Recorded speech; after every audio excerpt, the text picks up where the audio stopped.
শুভ সন্ধ্যা বন্ধুরা, আমরা চলে এসেছি তোমাদের সামনে আর মাকে দেখানোর জন্য আর কি। সকালবেলা তোমাদেরকে ভিডিও শেয়ার করেছিলাম, প্যান্ডেল হয়ে গেছে কিন্তু ঠাকুর আসেনি, তো ঠাকুর আসবে। তো দেখো ঠাকুর চলে এসেছে মণ্ডপে, তো সেটাই তোমাদেরকে একটু শেয়ার করে দিচ্ছি। তো দেখো তোমাদেরকে সকালবেলা শেয়ার করেছিলাম যে মণ্ডপ তো এই প্যান্ডেল তো রেডি হয়ে গেছে, কিন্তু মা আসার অপেক্ষায়। তো আজকে চলে এসেছে মা। আজকে হচ্ছে তৃতীয়াতে আমাদের পূজা মণ্ডপে মা চলে এসেছে।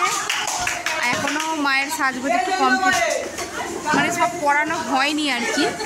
তো এতটুকুই তোমাদেরকে শেয়ার করলাম। আমাদের পূজা মণ্ডপে মা চলে এসেছে, কেমন লাগছে শুধু একটু বলো। আর বাচ্চারাও সবাই চলে এসেছে। লাইটগুলো ফাঁকা দিয়েছে।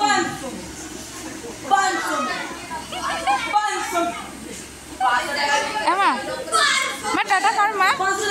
এই যো